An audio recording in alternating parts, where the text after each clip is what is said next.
Hi everyone and welcome to this course on HTML5. I'm so happy to have you here. Let's dive in.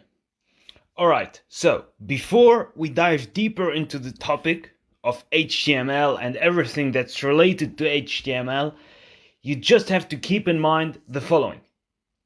The main purpose of HTML5 is to create the structure or the framework of a website. Whereas the main purpose of CSS is to improve the layout and design of a website by using HTML tags.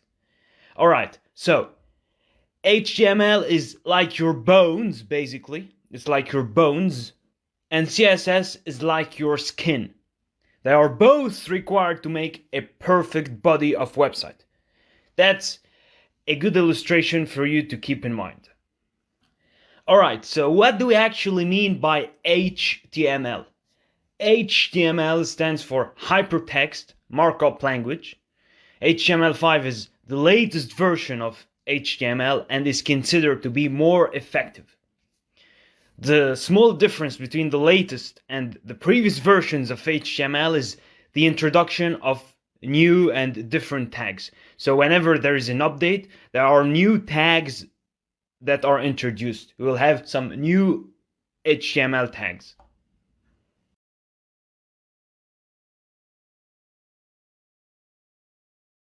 Okay, so we said previously that HTML is like the bones, blood, and veins and structure of creating a website, while CSS is like the hair, skin, and nails of it. Okay, let's now see the key features of HTML5. So first, HTML is relatively easy to learn and modify. Second, you can add different links and references in HTML5. Third, you can display various documents on different operating systems like Mac, Windows, and Linux, and so on. Fourth, you can also add different audios, videos, and graphics by coding in HTML5 and make your website entertaining to users. Fifth, to make it simple, HTML documents are case insensitive, except for the attribute values, which you will see later, but the accepted standard for HTML is to use lowercase letters because they are easier to write and read.